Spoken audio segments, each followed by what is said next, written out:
Hello everyone, welcome back. Indian economic development में हमारा topic चल रहा है इंडियन इकोनॉमी सिंस 1950 टू 1990 और इसमें हम डिस्कस कर रहे थे about the different economic sectors of Indian economy during this period. Previous lecture तक हमने एग्रीकल्चरल सेक्टर के ऊपर डिस्कशन किया था। एग्रीकल्चरल सेक्टर्स की प्रॉब्लम एक्चुअली क्या थी और उन प्रॉब्लम्स को सॉल्व करने के लिए हमारी कंट्री में कौन कौन से रिफॉर्म्स किए गए, लैंड रिफॉर्म्स और ग्रीन रिवॉल्यूशन पे बात की थी, प्लस हमने एग्रीकल्चरल सब्सिडीज के ऊपर भी डिस्कशन किया था। अब इस लेक्चर में हम बात करेंगे second most important sector, that is industrial sector. तो अब हम बात करेंगे इस लेक्चर में state of Indian industrial sector during 1950 to 1990। Lecture start करने से पहले आपसे अपील है कि अगर आप मेरा लेक्चर फर्स्ट टाइम देख रहे हैं या चैनल पर फर्स्ट टाइम आए हैं तो चैनल को सब्सक्राइब जरूर करें और ये वीडियो अगर आपको यूजफुल लगता है, नॉलेजेबल लगता है तो इसे अपने फ्रेंड्स, क्लासमेट्स के साथ में शेयर करें और वीडियो को लाइक जरूर करें। अब हम बात करते हैं हमारे आज के टॉपिक ऑफ डिस्कशन की। हमारा टॉपिक ऑफ डिस्कशन है Indian industrial sector during 1950 to 1990। देखिए हमारा टॉपिक ही क्या है, इंडियन इकोनॉमी ड्यूरिंग 1950 टू 1990। 1950 से 1990 ये जो 40 इयर्स का पीरियड है, इसमें इंडियन इकोनॉमी के जो डिफरेंट सेक्टर्स हैं, मेनली 3 सेक्टर्स पर हम डिस्कस कर रहे हैं, एग्रीकल्चरल सेक्टर, इंडस्ट्रियल सेक्टर और फॉरेन ट्रेड सेक्टर। तो इनकी हालत एक्चुअली क्या थी और इनके इंप्रूवमेंट के लिए हमने हमारी इकोनॉमिक प्लानिंग में 5 ईयर प्लान्स में कौन कौन से प्रोविजंस बनाए, क्या क्या हमने एक्टिविटीज उस पर की। ठीक है, देखिए हम ये बात बहुत अच्छी तरह से जानते हैं कि हमें इंडिपेंडेंस मिली 1947 में, कंप्लीट इंडिपेंडेंस। उसके बाद हमारे हाथ में हमारी कंट्री का पॉलिटिकल और इकोनॉमिकल सिस्टम हमारे हाथ में, हम इंडियंस के हाथ में आया। लेकिन प्रॉब्लम ये थी कि ब्रिटिशर्स जो 200 साल के बाद हमारी कंट्री में हमारी इकोनॉमी की हालत, जो हमें इकोनॉमी देकर गए थे, सबसे पहली प्रॉब्लम उसकी ये थी कि वो अपने आप में एक स्टेगनेंट इकोनॉमी थी और दूसरी प्रॉब्लम ये थी कि वो एक एग्रेरियन इकोनॉमी थी और एक ऐसा समाज, एक ऐसी सोसाइटी देकर गए जिसमें वाइड स्प्रेड पॉवर्टी थी और लोग बेचारे अपने आप में एक तरह से डिप्रेशन में थे कि उनसे कुछ भी एक्चुअली हो नहीं सकता। ब्रिटिशर्स ने मेंटालिटी के ऊपर अटैक किया, उन लोगों की साइकोलॉजी के ऊपर अटैक किया। स्टेगनेंट इकोनॉमी जिसके अंदर कोई ग्रोथ नहीं दिखती, किसी भी जीडीपी ग्रोथ का आप चांस नहीं ले सकते, एक जैसी फ्लैट इकोनॉमी चलती है, that is called as stagnant economy. Agrarian economy का मीनिंग होगा जहां के मेजॉरिटी पॉपुलेशन जो है, हमारी कंट्री की 3/4 से ज्यादा पॉपुलेशन जो थी वो एग्रीकल्चरल एक्टिविटीज के ऊपर डिपेंडेंट थी। और याद रखिएगा कि सिर्फ एग्रीकल्चरल एक्टिविटीज के भरोसे कोई भी कंट्री इतना डेवलप नहीं हो सकती। तो हमने इंडस्ट्रीज के ऊपर ध्यान देना स्टार्ट किया। बट पहले उससे हम ये बात करें कि जब ब्रिटिशर्स हमारी कंट्री से गए तो उस टाइम हमारी कंट्री की इंडस्ट्रियल सेक्टर की हालत एक्चुअली क्या थी।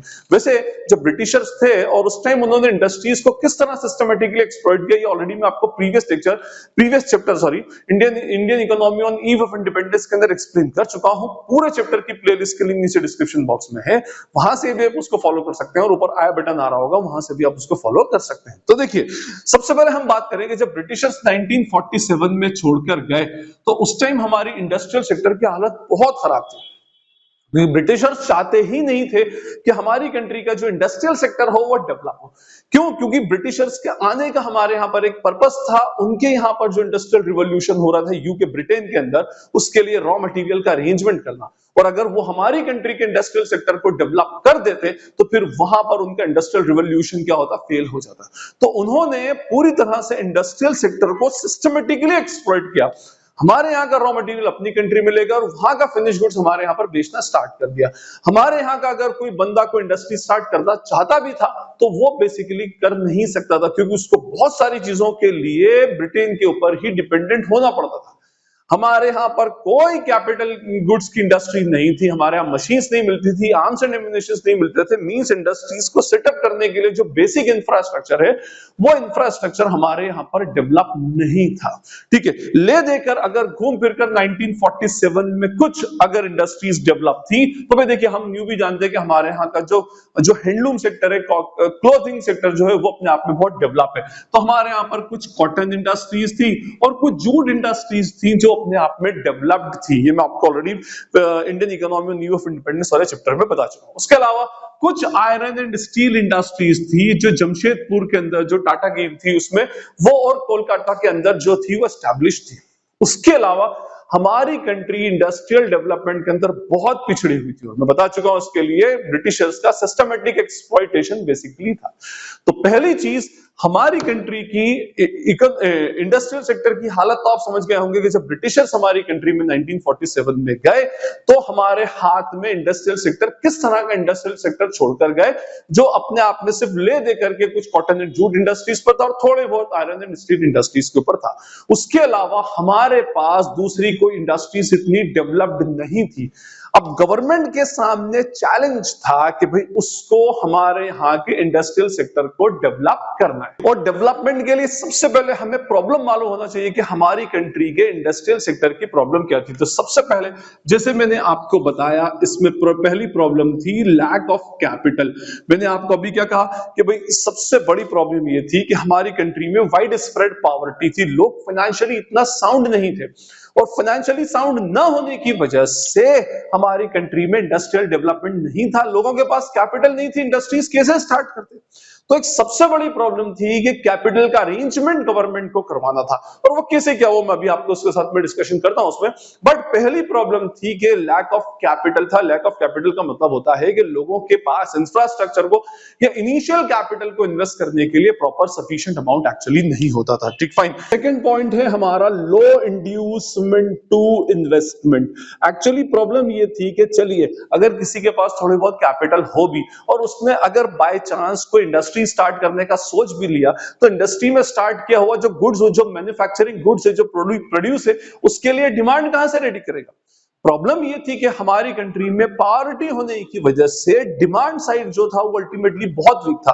भाई डिमांड क्रिएट करने के लिए बंदे के पास परचेजिंग पावर होना चाहिए, विलिंगनेस टू पे होना चाहिए, और डिजायर ऑफ द कमोडिटी होना चाहिए। अब परचेजिंग पावर नहीं था तो लोगों के अंदर विलिंगनेस टू पे भी नहीं था, और इस वजह से क्योंकि हमारी कंट्री की डिमांड साइड कमजोर थी, इस वजह से हमारी कंट्री के अंदर बहुत सारे ऐसे इन्वेस्टर्स थे कि बाय चांस अगर किसी के पास कोई मनी या कैपिटल का अरेंजमेंट होता भी था तो वो लगाने में इंटरेस्टेड नहीं होता था, क्योंकि देखिए प्रोड्यूसर मार्केट में पैसा तभी लगाएगा जब उसको उस कैपिटल इन्वेस्टमेंट के ऊपर रिटर्न रिसीव हो, और जब रिटर्न रिसीव नहीं होगा तो बंदा फिर कैपिटल इन्वेस्ट करने में इंटरेस्टेड नहीं होता, फर्दर इन्वेस्टमेंट आपकी इकोनॉमी के अंदर बेसिकली नहीं होगा। और थर्ड पॉइंट है इसमें growth with social justice. Actually ये था कि गवर्नमेंट के पास एक बड़ी प्रॉब्लम ये थी, मैंने अभी आपको क्या बताया कि हमारी इकोनॉमी में वाइड स्प्रेड पॉवर्टी थी, तो गवर्नमेंट के सामने एक बड़ा चैलेंज ये था कि इंडस्ट्रियल सेक्टर को डेवलप करना है, लेकिन इस तरह से डेवलप करना है कि वेल्थ का सेंट्रलाइजेशन एक्चुअली नहीं हो, उसका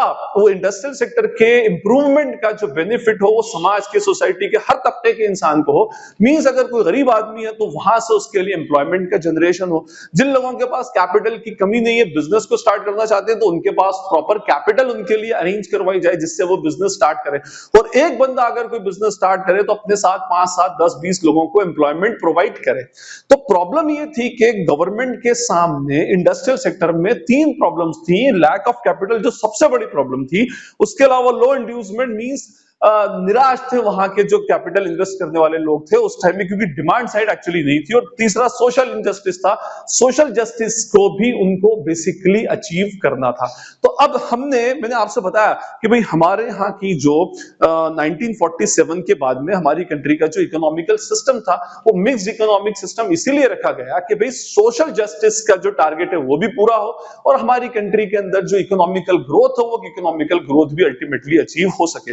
अब हम देखेंगे कि भाई इसको किस तरह से एक्चुअली गवर्नमेंट ऑफ इंडिया ने अचीव किया। जैसा अभी हमने डिस्कस किया कि भाई हमारे साथ में 3 प्रॉब्लम चल रही थी, जिसके अंदर लैक ऑफ कैपिटल था, लो इंड्यूसमेंट था, और साथ में सोशल इनजस्टिस की प्रॉब्लम थी। तो इसके लिए गवर्नमेंट ने इंडस्ट्रियल पॉलिसी रिजोल्यूशन, वैसे वो 1948 में लेकर आए, लेकिन इंडस्ट्रियल पॉलिसी रिजोल्यूशन 1956 के अंदर सारी इंडस्ट्रीज को बेसिकली 3 ब्रॉड कैटेगरीज के अंदर क्लासिफाई कर दिया। ठीक है, और इसके अंदर ए, बी और सी, ये 3 कैटेगरीज वो लेकर के चले। ठीक है, मैंने क्या कहा आपसे कि भाई इकोनॉमी को ग्रो भी करना है, इकोनॉमी को डेवलप भी करना है, साथ साथ में सोशल जस्टिस भी लेकर चलना है, और ये तभी हो सकता था जब हमारी कंट्री में मिक्स्ड इकोनॉमिक सिस्टम को अडॉप्ट किया जाता, और हमने मिक्स्ड इकोनॉमिक सिस्टम को अडॉप्ट किया। अब देखिए इसमें एक्चुअली क्या था, इंडस्ट्रीज के अंदर भी गवर्नमेंट ने भले मिक्स्ड इकोनॉमिक सिस्टम को अडॉप्ट किया, लेकिन उसका जो इंक्लाइंड था वो टुवर्ड सोशलिस्ट था, मींस गवर्नमेंट के हाथ में ज्यादा कंट्रोल था, क्योंकि हमारे यहाँ पर जीडीपी ग्रोथ से ज्यादा बड़ा टारगेट था सोशल जस्टिस को अचीव करना। तो इसीलिए गवर्नमेंट ने बहुत सारा जो इंडस्ट्रियल सेक्टर का काम था वो अपने हाथ में रखा, क्योंकि यहाँ के लोगों का जो स्टेटस, जो स्टैंडर्ड ऑफ लिविंग था वो भी क्या करना था, उनको अल्टीमेटली इंप्रूव करना था और साथ में हमारी इकोनॉमी को ग्रो भी करना था। और वैसे भी जैसे जैसे लोगों का स्टैंडर्ड ऑफ लिविंग इंप्रूव होता है तो इकोनॉमी ऑटोमेटिकली ग्रो होना स्टार्ट हो जाती है। अब देखिए ये तीन कैटेगरी, ये तीन हम इसको क्या बोल सकते हैं, these are called as schedule, schedule A, schedule B, schedule C. इस शेड्यूल ए के अंदर 17 कंपनीज को या 7 कैटेगरीज ऑफ कंपनीज को रखा गया और ये फुल्ली ओन्ड, इसके ऊपर जो मोनोपोली थी वो पूरी तरह से क्या थी, गवर्नमेंट की थी। इसमें किसी भी प्राइवेट सेक्टर के बंदे को आने की परमिशन नहीं थी। वो इसलिए नहीं थी, ऐसा अब क्यों नहीं थी, तो देखिए इसके अंदर दो तरह की इंडस्ट्रीज थी। एक तो ये जो प्योरली पीपल्स वेलफेयर या सोसाइटी के वेलफेयर के लिए थी, और दूसरा जो हमारी कंट्री की सेफ्टी एंड सिक्योरिटी और डिफेंस से रिलेटेड थी। अब इसके अंदर जो हमारी 16-17 कंपनी, 17 कैटेगरीज ऐसी थी जो इस शेड्यूल ए के अंदर रखी गई, और इसके अंदर कोई भी प्राइवेट सेक्टर नहीं आ सकता था, पूरी तरह से गवर्नमेंट ओन्ड कंपनीज थी। कोई भी प्राइवेट सेक्टर इसके अंदर थी हमारी, जैसे मैं कहूं आर्म्स एंड एम्यूनेशन था, उसके अलावा हमारा जो इसमें जो था हमारा रेलवेज था, रेलवेज के अलावा इसमें एटॉमिक एनर्जी था, शिपिंग था, एयरक्राफ्ट था, ऑयल था। ये सारे के सारे जो कंपनीज थी ये सारी शेड्यूल ए में रखी गई और जिसके ऊपर पूरी तरह से कंट्रोल गवर्नमेंट का था। प्राइवेट सेक्टर इसके अंदर पार्टिसिपेट नहीं कर सकता था। चलिए अब आए हम सेकंड के अंदर, कैटेगरी बी के अंदर। कैटेगरी में नियर अबाउट 12 इंडस्ट्रीज थी। ये 12 इंडस्ट्रीज के ऊपर होल्ड तो पूरी तरह से गवर्नमेंट का था, लेकिन इसके अंदर प्राइवेट सेक्टर का पार्टिसिपेशन हो सकता था, मतलब पब्लिक प्राइवेट पार्टनरशिप के थ्रू इन कामों को बेसिकली किया गया। ठीक है, अब इसके अंदर जो था हमारा माइनिंग था, माइनिंग के अलावा मशीन टूल्स था, फर्टिलाइजर्स था, तो ये इस तरह की कंपनीज थी। मींस इसमें गवर्नमेंट का तो कंट्रोल था। एक्चुअली इसके अंदर वो कंपनीज थी जिसमें गवर्नमेंट एनालिसिस करती थी एक फिक्स पीरियड के बाद कि हम 10 साल बाद इसका एनालिसिस करेंगे। 10 साल बाद के एनालिसिस के बाद अगर बाय चांस लगता है कि कंपनी लॉस में है तो गवर्नमेंट एक बेल आउट पैकेज उसके लिए दे देगी, उसको फिर से उठाने की कोशिश करेगी। मींस पूरी तरह से गवर्नमेंट का कंट्रोल नहीं था और पूरी तरह से प्राइवेट सेक्टर का भी नहीं था, लेकिन इसके ऊपर जो होल्ड था वो गवर्नमेंट का था। प्राइवेट सेक्टर इसके अंदर इन्वॉल्व बेसिकली हुआ करते थे। ठीक है, फाइन। उसके बाद जो शेड्यूल सी था, शेड्यूल सी पूरी तरह से किसमें दे दिया गया, प्राइवेट सेक्टर के अंदर दे दिया गया। कौन से थे इसके अंदर, तो नेचुरली ये 12 इंडस्ट्रीज और 17 इंडस्ट्रीज को हटा लीजिए, उसके बाद जितनी भी इंडस्ट्रीज बेसिकली बचती थी वो सारी की सारी प्राइवेट सेक्टर के हाथ में दे दी गई। क्यों? क्योंकि मैंने आपसे क्या कहा था कि जीडीपी ग्रोथ भी अपने आप में एक इंपॉर्टेंट फैक्टर था। सारी चीजें पूरा का पूरा गवर्नमेंट पूरा इंडस्ट्रीज के अंदर इन्वॉल्व नहीं हो सकती थी। प्रॉब्लम ये था गवर्नमेंट को दूसरे काम भी थे, इंफ्रास्ट्रक्चर को डेवलप करना था, ये सब करना था। गवर्नमेंट ने जो सोशल वेलफेयर से रिलेटेड या हमारे यहाँ के डिफेंस या सिक्योरिटी से रिलेटेड जो इंडस्ट्रीज थी वो अपने हाथ में रखी, कुछ को दोनों की पार्टनरशिप से चलाया और कुछ को पूरी तरह से प्राइवेट सेक्टर के हाथ में दे दिया। और ये डिमांड बेस्ड होती है और ये नीड बेस्ड इकोनॉमी होती है। तो हमारा एक इंडस्ट्रियल पॉलिसी रेजोल्यूशन 1956 के अंदर लेकर आए, जिसमें उसने 3 शेड्यूल बनाए, 3 कैटेगरीज बना दी, ए, बी और C. I hope it is clear. और इंडस्ट्रियल सेक्टर के डेवलपमेंट के लिए गवर्नमेंट एक इंडस्ट्रियल लाइसेंसिंग का कंसेप्ट लेकर आए। ठीक है, इंडस्ट्रियल लाइसेंसिंग को लाने के पीछे गवर्नमेंट की नीयत बहुत साफ थी और बहुत ही नेक नीयत थी। क्यों? मैंने अभी आपको क्या बताया कि यहां पर प्राइवेट सेक्टर को कंट्रोल करके भी चलना था, क्योंकि प्राइवेट सेक्टर की अगर आपने इकोनॉमी दे दी तो वो एक तरह से कैपिटलिस्ट इकोनॉमी हो जाती है, उनको कोई फर्क नहीं पड़ता सोशल वेलफेयर से, वो पूरी तरह से डिमांड बेस्ड इकोनॉमी के ऊपर बात करते हैं। ठीक है, तो यहां पर इंडस्ट्रियल लाइसेंसिंग लेकर आ गए और इंडस्ट्रियल लाइसेंसिंग के अंदर कोई भी अगर इंडस्ट्री हो तो उसको लाइसेंस की रिक्वायरमेंट होती थी। कब? उसको कोई भी न्यू बिजनेस स्टार्ट करना है तो भी लाइसेंसिंग की रिक्वायरमेंट होगी। अगर अपने बिजनेस का एक्सपांशन करना है, कोई नई ब्रांच स्टार्ट करना है, कोई इसी तरह का कोई इंडस्ट्रियल यूनिट एक एक्स्ट्रा डालनी है तो भी उनको एक एक्स्ट्रा लाइसेंस की रिक्वायरमेंट होती थी। या फिर कोई अगर न्यू प्रोडक्ट मार्केट के अंदर लॉन्च करना है कोई सा भी, तो नए प्रोडक्ट के लिए भी एक सेपरेट लाइसेंस की रिक्वायरमेंट होती थी।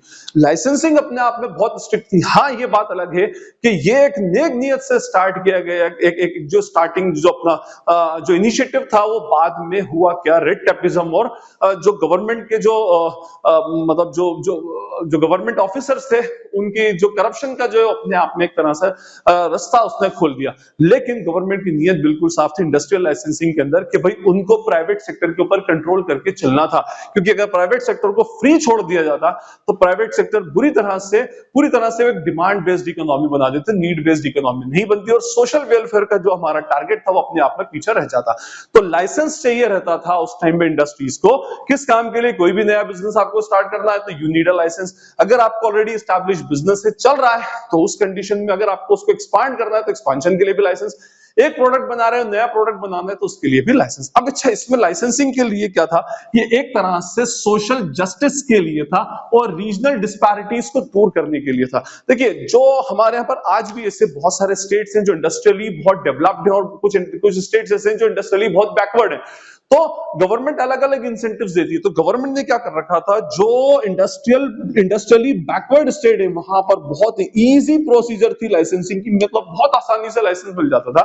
और जो ऐसे स्टेट से जो इंडस्ट्रियली डेवलप्ड है वहां पर थोड़ी सी टफ और थोड़ा सा ज्यादा फॉर्मेलिटीज के बाद में अल्टीमेटली लाइसेंस उनको मिलता था।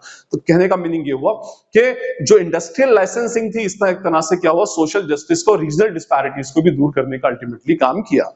बिसाइड्स इसमें एक इंडस्ट्रियल कंसेशन का कंसेप्ट था। इंडस्ट्रियल कंसेशन का मीनिंग होता है जो हमारी इंडस्ट्रीज हैं, जो प्रोड्यूसर्स हैं, उनको अलग अलग टाइप के कंसेशंस देना। उसके अंदर पहला होता है टैक्स हॉलिडे और एक होता है सब्सिडाइज्ड पावर सप्लाई। देखिए, कोई भी इंडस्ट्री चल रही है तो उसके लिए पावर की रिक्वायरमेंट बहुत जरूरी है। अच्छा, टैक्स हॉलिडे का मीनिंग होता है कि गवर्नमेंट को नई नई इंडस्ट्री सेटअप करनी थी और नई इंडस्ट्रीज के लिए वो एक टाइम पीरियड के लिए टैक्स में वेवर दे देते हैं कि भाई आप कोई भी एक नई इंडस्ट्री इस स्पेसिफिक एरिया में आप सेटअप करें, आपको 10 इयर्स तक एक 0% इनकम टैक्स पे करना है। अलग अलग सेक्शंस है, सेक्शन 80I भी, सेक्शन 80I है इनकम टैक्स एक्ट 1961 के। तो उसके अंडर में वो टैक्स हॉलिडे देते हैं एक स्पेसिफिक पीरियड के लिए। 5 साल के लिए आप मत टैक्स पे करें, 10 साल के लिए टैक्स पे नहीं करें, 5 साल के लिए 0%, 10 साल के लिए 30%।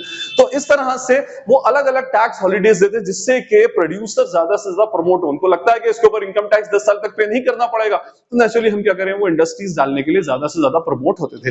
और सब्सिडाइज्ड पावर के लिए तो आपको पता ही है कि भाई पावर की हमें रिक्वायरमेंट होती है इंडस्ट्रीज के लिए, तो वहां पर सब्सिडाइज्ड पावर दिया गया, मीन सब्सिडी दी गई पावर बिल के ऊपर कि भाई आपका पावर बिल बनता है तो उसका 30% का जो बर्डन है वो गवर्नमेंट खुद बेयर करेगी और बाकी का 70% आपने बेयर करना है। तो अगर आपका 1 लाख रुपए का पावर बिल बन रहा है तो उसमें से 30,000 तक गवर्नमेंट ही अल्टीमेटली दे रही है। मीन सब्सिडाइज्ड उनको पावर बिल मिलता था, पावर कंसेशन बेसिकली उनको मिलता था।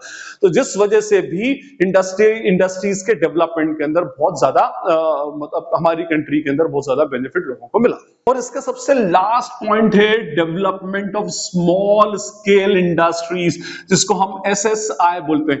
भाई उन लोगों ने ये देखा कि हमारे यहाँ पर अगर लैक ऑफ कैपिटल है, इंसान बहुत बड़ी कैपिटल नहीं लगा सकता, हेवी इंडस्ट्रीज मॉडर्न मशीन के साथ में इंडस्ट्रीज को सेटअप नहीं कर सकता, तो गवर्नमेंट ने देखा कि बहुत सारे ऐसे लोग हैं जो छोटे छोटे स्मॉल स्केल के ऊपर काम कर सकते हैं, छोटी मोटी मशीनें लगा सकते हैं। जैसे रेडीमेड का आपने कारखाना स्टार्ट कर दिया, वहां पर आपने 10-20 सिलाई मशीन रख ली, 10-20 लोगों को एम्प्लॉयमेंट मिल गया और आपने रेडीमेड गारमेंट्स बनाना स्टार्ट कर दिए। और दूसरा जैसे पापड़ वापड़ बनाना, जैसे हमारे आपने सुना होगा श्री महिला गृह उद्योग लिज्जत पापड़ का। तो इस तरह से बहुत सारे ऐसे छोटे छोटे सेक्टर के ऊपर काम हो रहे थे। तो गवर्नमेंट को इसके अंदर लगा, कर्वे कमेटी का इसके अंदर जो कर्वे कमेटी की रिपोर्ट आई थी, इसमें प्रमोशन ऑफ SSI के लिए for rural development curve committee, village and small scale committee 1955 के अंदर ये सेटअप हुई। ठीक है, तो उस सर्वे कमेटी के अंदर बोला गया कि भाई आप बड़ी इंडस्ट्रीज को तो आप कंसंट्रेट करें, बड़ी इंडस्ट्रीज से इंफ्रास्ट्रक्चर का डेवलपमेंट होता है, लेकिन हमारे यहाँ पर एम्प्लॉयमेंट, रीजनल डिस्पैरिटीज को दूर करने के लिए और इक्विटी और इक्वालिटी के लिए हमें क्या करना चाहिए, स्मॉल स्केल इंडस्ट्रीज को भी प्रमोट करना चाहिए। तो उन्होंने क्या किया, एक टारगेट बना दिया कि जिसका कैपिटल इन्वेस्टमेंट 5 लाख रुपीस या इससे कम है तो वो बेसिकली हमारी क्या होगी, स्मॉल स्केल इंडस्ट्रीज होगी। और उन स्मॉल स्केल इंडस्ट्रीज को बहुत सारे बेनिफिट्स गवर्नमेंट की तरफ से दिए गए। और स्मॉल स्केल इंडस्ट्री क्योंकि छोटी इंडस्ट्रीज होती थी, कम कैपिटल लगता था, तो उसको स्टार्ट करना कंपैरेटिवली बहुत इजी था। जैसे आज ही हम देखते हैं स्किल इंडिया और मेक इन इंडिया, इस तरह के बहुत सारे हमारे यहाँ पर इनिशिएटिव्स एक्चुअली चल रहे थे। उस टाइम भी छोटे छोटे इनिशिएटिव्स को उसमें स्टार्ट किया गया। अच्छा, इसके अंदर सबसे पहला जो बेनिफिट था वो ये था कि हमारी कंट्री में एम्प्लॉयमेंट जनरेशन होता था। तो एम्प्लॉयमेंट जनरेशन कैसे होगा? देखिए हम ऑलरेडी पढ़ चुके हैं 3 सेंट्रल प्रॉब्लम्स ऑफ इकोनॉमी में, what to produce, how to produce and for whom to produce. इसके अंदर हाउ टू प्रोड्यूस में 2 हमारी टेक्निक्स होती हैं, एक होती है capital intensive and second one is what labour intensive. अब जो बड़ी इंडस्ट्रीज होती हैं वो तो कैपिटल इंटेंसिव टेक्निक के ऊपर काम करती है, मींस हेवी मशीन्स लगाती हैं और कम लेबर से काम करती है, ठीक है। लेकिन जो स्मॉल स्केल इंडस्ट्रीज थी, क्योंकि इनके पास लैक ऑफ कैपिटल होता था, तो ये लेबर इंटेंसिव टेक्निक के ऊपर काम करते थे, मींस ज्यादा से ज्यादा लेबर को एंगेज करके ये अपने यहां पर प्रोडक्शन करते थे। और ज्यादा लेबर को आप एंगेज करेंगे तो नेचुरली क्या होगा, आपके यहां पर एम्प्लॉयमेंट जनरेशन बेसिकली होगा। तो इसमें सेकंड पॉइंट है लोकेशनल फ्लेक्सिबिलिटी। लोकेशनल फ्लेक्सिबिलिटी का मीनिंग होता है कि भाई बड़ी इंडस्ट्री को एस्टैब्लिश करने के लिए बहुत ज्यादा जगह चाहिए, पूरा इंफ्रास्ट्रक्चर चाहिए, बहुत सारी बेसिक रिक्वायरमेंट्स उसके लिए चाहिए। लेकिन स्मॉल स्केल इंडस्ट्री कहीं पर भी एस्टैब्लिश हो सकती है, छोटी जगह के अंदर भी। तो लोकेशन की डिस्पैरिटी के लिए कोई प्रॉब्लम नहीं होती। तो ऐसे जो बैकवर्ड एरियाज है वहां पर भी बहुत सारी इंडस्ट्रीज डेवलप हो। जैसे हम बात करें मुंबई के अंदर धारावी एक एरिया है, उस धारावी के अंदर बहुत सारे स्मॉल स्केल इंडस्ट्रीज अल्टीमेटली चलती है और उसने उस एरिया को अल्टीमेटली क्या कर रखा है, अच्छे से डेवलप कर के रखा है। तो इतना हम बोल सकते हैं एशिया का सबसे बड़ा स्लम्स है और उसके अंदर जो है वो इस तरह का प्रोग्राम चल रहा है। तो फिर आप सोच सकते हैं कि इसमें कोई रीजनल डिस्पैरिटी की कोई प्रॉब्लम नहीं होती, मींस लोकेशनल रिस्ट्रिक्शन की कोई प्रॉब्लम एक्चुअली नहीं होती। और इसके अंदर थर्ड पॉइंट है हमारा नीड्स स्मॉल इन्वेस्टमेंट। मैंने अभी आपको बता ही दिया कि अंदर इसमें स्मॉल इन्वेस्टमेंट की रिक्वायरमेंट होती है। अच्छा, फिर बाद में हुआ क्या कि एलपीजी पॉलिसी आई तो फिर स्मॉल स्केल इंडस्ट्री में 5 लाख से ज्यादा इस कैपिटल को बढ़ा दिया गया, मींस बहुत सारी इंडस्ट्रीज को स्मॉल स्केल इंडस्ट्री में लेकर आ गए, क्योंकि इसके लिए प्रमोशनल प्रोग्राम अपने आप में एक अलग टाइप का था और इसको प्रमोट करना गवर्नमेंट ऑफ इंडिया के लिए अल्टीमेटली बहुत जरूरी था। ठीक, फाइन। तो ये हमारे कुछ पॉइंट्स थे इंडस्ट्रियल सेक्टर को लेकर। आई होप कि सारे के सारे पॉइंट आपको क्लियर होंगे। स्टिल अगर आपको कोई क्वेरी डाउट लगता है तो आप कमेंट सेक्शन में मुझसे पूछ सकते हैं, और अगर आपको वीडियो यूजफुल लगता है तो अपने फ्रेंड्स, क्लासमेट्स, कलीग्स के साथ में शेयर करें, वीडियो को लाइक करें और चैनल को सब्सक्राइब जरूर करें। Najeeb Hashmi signing off from Najeeb Hashmi academy. Thank you.